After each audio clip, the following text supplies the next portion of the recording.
Hello বন্ধুরা, প্রণতির হেসেলে আপনাদের সকলকে স্বাগত।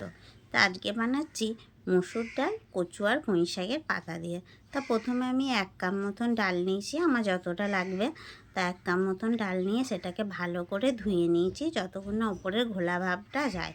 তা ধুয়ে নেওয়ার পর আমি এতে একে একে পেঁয়াজ কুচানো, রসুন কুচানো, লঙ্কা চেরা দিয়েছি, লবণ, হলুদ পরিমাণ মতন, আর কচুর মধ্যে যে ছোটো ছোটো কচুগুলো থাকে সেগুলো দিয়েছি সর্ষের তেল। ভালো করে হাতের সাহায্যে সুন্দর করে এটাকে মাখিয়ে নেবো 5 মিনিট মতন। মাখানোর পর পরিমাণ মতন জল দিয়ে গ্যাসে সেদ্ধ হতে দিয়ে দেবো। তো সেদ্ধ হতে দিয়েছি, যতক্ষণ সেদ্ধ হচ্ছে ততক্ষণ আমি এদিকে পুঁই শাকের পাতাটাও কেটে নিয়েছি। তা দেখুন আমার কচু আর ডালটা সুন্দরভাবে সেদ্ধ হয়ে গেছে। এবার ওপর থেকে দিয়ে দেবো পুঁই শাকের পাতা কুচানোটা, দিয়ে আরও আমি 5 মিনিট মতন রেখে দেবো পাতাটা সেদ্ধ হওয়ার জন্য। তা পাতা ডাল সুন্দরভাবে সেদ্ধ হয়ে গেলে আমি এটাকে নামিয়ে নেব। এই ডাল তরকারিটা যেন বেশি পাতলা না হয়ে যায়, একটু মোটা মোটা তরকারি মতন থাকে, না হলে খেতে ভালো লাগবে না।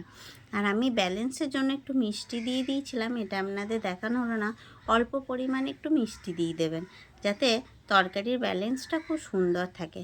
এবার একটা কড়াই বসিয়ে নিয়েছি ফোড়ন দেওয়ার জন্য। একে একে তেজপাতা, 2টো শুকনো লঙ্কা ফাটিয়ে দিয়েছি, আর দিলাম একটু 5 ফোড়ন। দিয়ে আমি ডালটা সুন্দরভাবে ফোড়ন দিয়ে দেবো। ফোড়ন দিয়ে দেওয়ার পর ডালটা আমার রেডি হয়ে গেল।